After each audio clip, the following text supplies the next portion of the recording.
நெஞ்சில பூரா விடுறான் பாரு. இந்த 6 இன்ச் கத்திய வச்சு உன்னால என்ன ஒண்ணும் பண்ண முடியாது. அப்ப 6 கத்தி பூமியை பொழந்துட்டு வந்துட்டா பாரு என் பூரோகனாக. முதுகுல குத்துறதுல நம்மளு கெட்டிக்கார.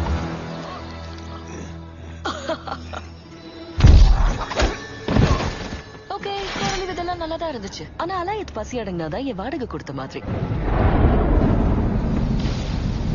அந்த வாடகையை நீங்க 2 பேரும் தான்.